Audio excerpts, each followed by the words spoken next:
Right. I think an important point for people to understand is that people are actually disconnected from God and actually separated from God. People are here and God's there, and God's got no way to even intervene into your life. He's got no access to your life because of disconnection. And the whole point of the Jesus thing is that God is wanting to re-establish connection with people. And without that connection, God has no access. He has no inroad to your life. I was in Tewkesbury when the big floods were happening, and we got disconnected from the world. And what it meant is there was no access. Well, on foot anyway.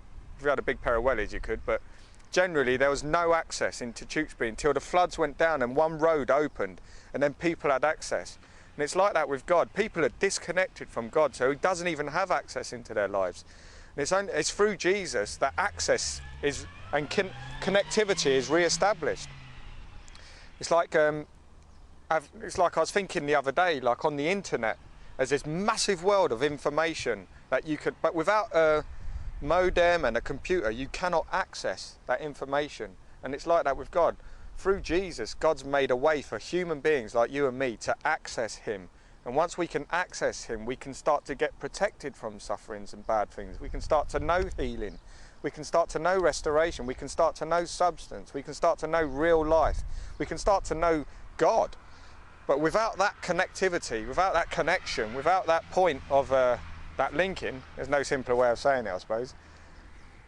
God is like here and people are there. And I like a picture I saw once of Jesus as like a bridge that made people and God be able to come back together.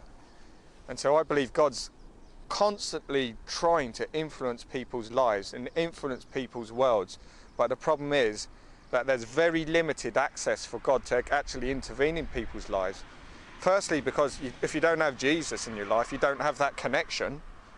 And secondly, people are just generally doing their own thing. And they don't, so God's just like number 156 on the list of priorities.